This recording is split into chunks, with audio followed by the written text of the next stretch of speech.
Je réponds bien volontiers à votre question et je comprends que vous la posiez.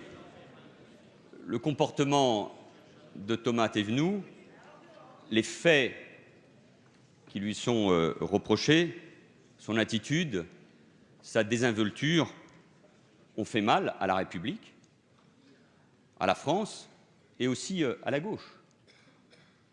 Dans cette période que je décrivais, si particulière, et notamment de crise de confiance, et qui doit, très honnêtement, tous nous interpeller, alors qu'une immense majorité de nos concitoyens vivent dans la difficulté ou craignent pour l'avenir, beaucoup ont du mal à payer leurs impôts, alors qu'une immense majorité de nos concitoyens, et nous le savons, et je le dis avec gravité, considèrent, à tort bien sûr, que la plupart des responsables politiques de ce pays sont corrompus.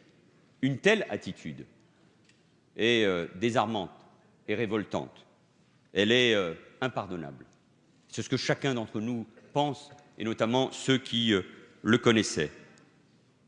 Quand on est parlementaire et quand on est appelé au gouvernement de la France, ce grand pays, on doit être irréprochable, responsable et à la hauteur de la mission que le président de la République et le chef du gouvernement vous confient. Il faut donc être exemplaire et respecter les lois et les règles. Dès que j'ai été informé de sa situation, après sa nomination, parce que c'est ainsi, et vous le savez, le président Barthelone ce matin a rappelé le processus dans des termes, je crois, très clairs et que chacun connaît ici.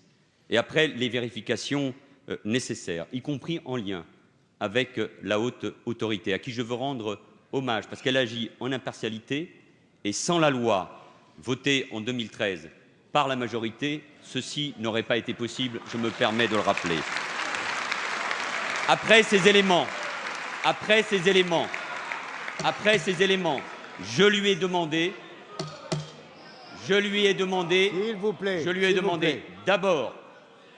d'abord, nous lui avons demandé de rembourser, et deuxièmement, je lui ai signifié, avec l'accord évidemment du président de la République et du ministre des Affaires étrangères, de quitter le gouvernement, car il ne pouvait pas en être autrement. J'ai pris mes responsabilités comme chef du gouvernement. Sa famille politique, son groupe politique ont pris leurs responsabilités. Aujourd'hui, il y a toute une série de procédures. Il faut les respecter, à la fois parce que chacun a le droit de se défendre et de s'expliquer, mais il faut que ces procédures aillent jusqu'au bout. Mais je vais vous dire aussi franchement ce que je pense. Je ne comprends pas aujourd'hui, même si aucun d'entre nous n'a de pouvoir sur lui, je ne comprends pas qu'en responsabilité et qu'en conscience, il reste aujourd'hui membre de cette Assemblée nationale. S'il en appelle, comme il le dit, aux citoyens de sa circonscription, alors il a une occasion de le faire. Et je veux dire aussi quelque chose de très clair ici devant vous, puisque dans une semaine, il y aura un vote de confiance, même si, encore une fois, aucun d'entre nous n'a le pouvoir de l'empêcher de venir et de voter, sinon par la persuasion. Je considérais que son vote, s'il est positif, ne peut pas être comptabilisé dans le vote de confiance que je demanderai.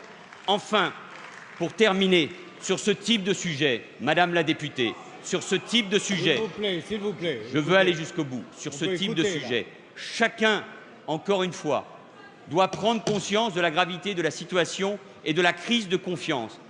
Personne ne peut se donner des leçons. Et ce qui a fait très mal en plus pour ce qui concerne Thomas Thévenoud, c'est les propos qui ont été rappelés ensuite, pas seulement par vous-même, mais par les médias, après son départ du gouvernement, puisqu'il avait été en pointe dans la lutte, à juste titre, contre la fraude fiscale. Cela veut bien dire que nous avons tous une responsabilité, celle du comportement exemplaire, d'être à la hauteur des responsabilités et dans le débat public et dans le débat entre nous, de faire attention parce que les Français nous regardent.